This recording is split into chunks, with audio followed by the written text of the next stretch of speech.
Hi, today's this video is about power, and let's do a quick review what we had last time. We're talking about current. I is in amps. That's equal to coulomb per second, right? And then we'll also talking about voltage in volt.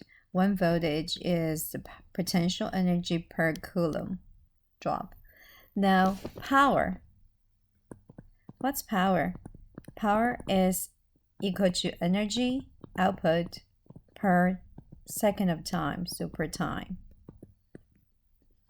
So now let's look at it. So this power, for electric power, it's going to be V times I. Why so? Why product of voltage and current going to give us power? Let's look at if it's dimensional homogeneity. So voltage is joule, which is energy per coulomb. I is coulomb per second. Then coulomb canceled out. We got our joule per second, which is energy per time.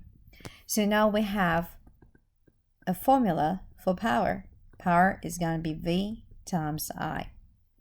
And also do a quick review. We had Ohm's law last time. We said the Ohm's law is basically voltage equal to I current times resistance in ohms. Now we also have power. Now, how about if we are going to substitute this voltage in this power equation, then what do we have? This power becomes I times R, then times I again. Then that will give us I squared R. Then we have another expression for power, I squared R. How about we substitute I this time? So we have V here. I, we know current is going to be equal to voltage divided by resistance. So voltage divided by resistance, we'll have V squared over R. That is our third expression for power. 1, 2, 3. So either you can V times I, or you can, if the problem only give us the current and the resistance, you don't want to find the voltage, you can just use I squared R. If the problem didn't give us current, give us voltage and resistance, you can use V squared over R. Either of those three works. They don't contradict each other. So that's power basics. Now let's look at example. The D cell battery is 1.5 volts, so they give us voltage. And the supply is 2 watts of power, so power is given. All right, so they ask us to find a current going through. Well, we know power is equal to voltage times I. And since you need to find the current, just power over V.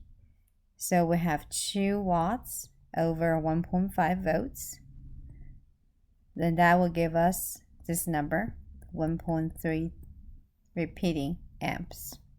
That's our current.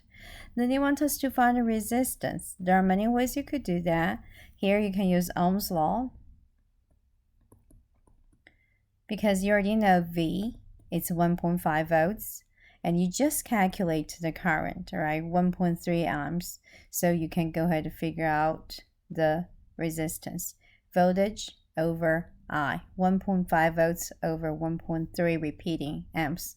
Then that will give us, in unit of ohms, 1.125 ohms for resistance. So that's a little quick concept of power. All right, see you next time. Bye.